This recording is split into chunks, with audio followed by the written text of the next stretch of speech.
Estamos começando mais um programa Ponto de Vista. O entrevistado de hoje é o ex-vereador, sempre advogado e atual deputado estadual. Vou falar com Marcelo Ramos. Ele vai nos trazer a sua realidade, o seu ponto de vista sobre o que a nossa cidade de Manaus mais precisa. E ao final do programa teremos a música de Pereira. Programa Ponto de Vista começando agora. Pode entrar, que aqui você é bem...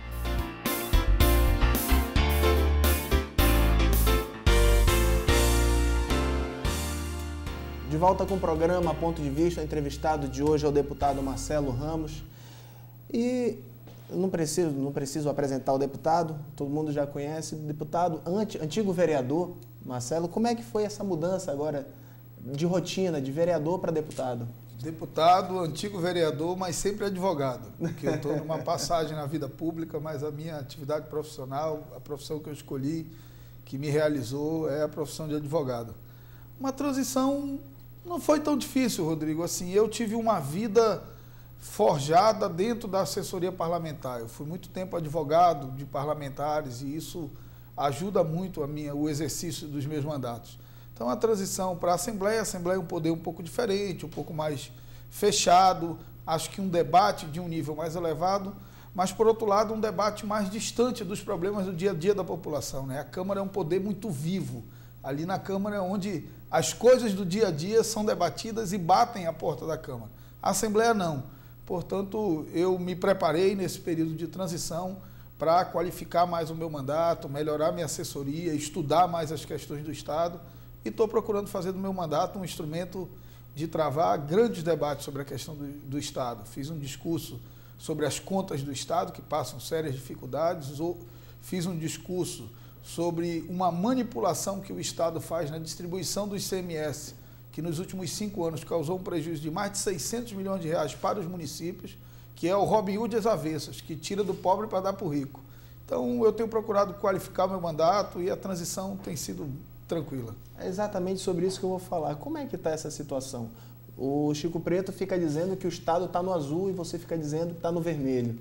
E quais são, o telespectador que está em casa, muitos acabam não tendo não veem a TV Câmara ou a TV Assembleia e não tem noção do que está acontecendo. O Estado hoje está como? No azul ou no vermelho? Não é simples, Rodrigo. O Estado teve uma previsão de arrecadação no orçamento aprovado de 2010 de 8 bilhões e 200 milhões de reais. Fechou o ano com uma arrecadação efetiva de 9 bilhões e 600 milhões de reais. Portanto, arrecadou 1 bilhão e 400 milhões de reais a mais do que o previsto inicialmente. Ainda assim, para fechar as contas no final do ano, teve que anular 600 milhões de reais de empenho. Isso quem está dizendo não sou eu, isso quem diz é o site da Cefaz. Felizmente, hoje, com a lei da transparência, com a mudança que houve na lei de responsabilidade fiscal, o Estado é obrigado a publicar na internet. Então, qualquer um pode ir lá e acessar. O Estado, na virada de 2010 para 2011, para fechar suas contas, teve que cancelar 600 milhões de reais de empenho. A ponte, essa ponte que atravessa o Rio Negro, ela tem 253 milhões de reais de obras já executadas, medidas e não pagas. Por isso que, se você passar pela ponte, ela tem um vão de 8 metros que a construtora deixou para não interligar, porque aquilo ali é a carta de seguro de que ela vai receber os 253 milhões que ela já executou de obras e não recebeu. E em relação à ponte, né, fora isso, ainda tem que licitar e pagar as defensas e a iluminação. Portanto, eu não faço isso no tom de crítica ao Estado. Eu faço isso no tom de que o Estado precisa reconhecer o problema, porque esse ano, o ano de 2011, vai ser um ano que não dará ao governador a possibilidade da ineficiência, do empreguismo, do desperdício de dinheiro público. Ou o governador tem coragem de enfrentar essas questões, ou ele não vai conseguir sanear as contas do Estado para entrar bem em 2012. O governo federal teve a grandeza, o ministro deu entrevista em rede nacional para anunciar o corte de 50 bilhões de reais dos investimentos do governo federal para 2011, reconhecendo as dificuldades financeiras. E o governo do Estado aqui, em especial o secretário da Cefaz, insiste em negar o óbvio. O Estado passa por dificuldades financeiras. Claro, tem uma capacidade grande de endividamento, tem um orçamento de mais de 10 bilhões de reais previstos, o que pode recuperar. Mas para recuperar, vai ter que cortar no que é supérfluo para não cortar no que é essencial.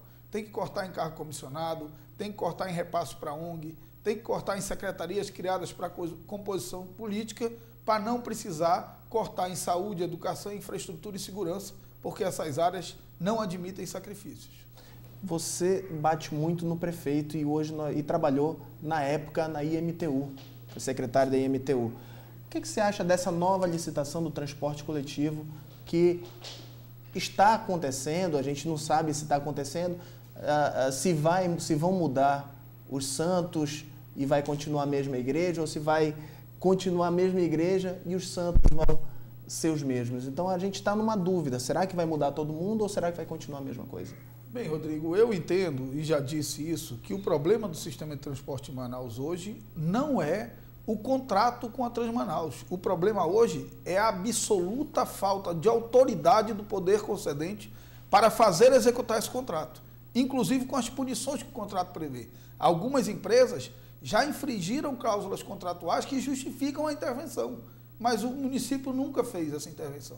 Portanto, o problema, na minha opinião, não é a licitação. O problema é a autoridade política do poder concedente para fazer cumprir o contrato. E o que o prefeito está passando é o que qualquer um que enxerga o óbvio sabe. O sistema de transporte coletivo é um sistema cartelizado no Brasil inteiro.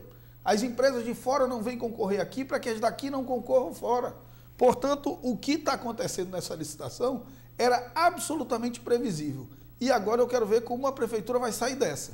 Porque eles fizeram uma licitação para 10 lotes, em que cada empresa só pode ganhar 2 lotes. Só classificaram 3 empresas. E agora eles habilitaram mais uma. E vão ter que fazer um arranjo, talvez, para habilitar mais uma, para conseguir completar e preencher todos os lotes. Dessas 4 empresas que estão habilitadas, as 4 já estão aqui. Não tem nada de novo.